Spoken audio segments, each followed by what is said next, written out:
எல்லாருக்கும் வணக்கம்ங்க. இன்றைக்கி என்ன வீடியோன்னு பார்த்துருவோமா? ஆமாங்க, எங்கள் வீட்டு முன்னாடி கொஞ்சம் இடம் கிடக்கு. அதுக்கு அங்கிட்டு போனால் மெயின் ரோடு, சரிங்களா? அதில் வந்து கோழி கொண்ட பூவு, இந்த கீரை, அப்புறம் இந்த ஒரு மரம் சொல்லுவாங்க, அது கொஞ்சம் நட்டு வச்சுருக்கேன். அதுக்கப்புறம் வந்து இன்றைக்கி ஃபுல்லாத்தையும் க்ளீன் பண்ணோம்.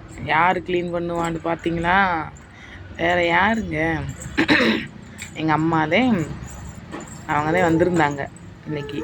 வந்து தேங்காய் உரித்து கொடுத்து, அப்புறம் இந்த புல்லெல்லாம் வெட்டி விட்டாங்க. பார்த்தீங்களா? அதுதாங்க அம்மான்றது. Main road. வேறு யாருங்க நம்மளுக்கு செய்வா? நம்ம அம்மா தான் செய்வாங்க, சரிங்களா? இந்த வீடியோ உங்களுக்கு பிடிச்சிருந்துச்சுன்னா please please please please subscribe பண்ணுங்கள், லைக் பண்ணுங்கள், ப்ளீஸ் ஷேர் பண்ணுங்க.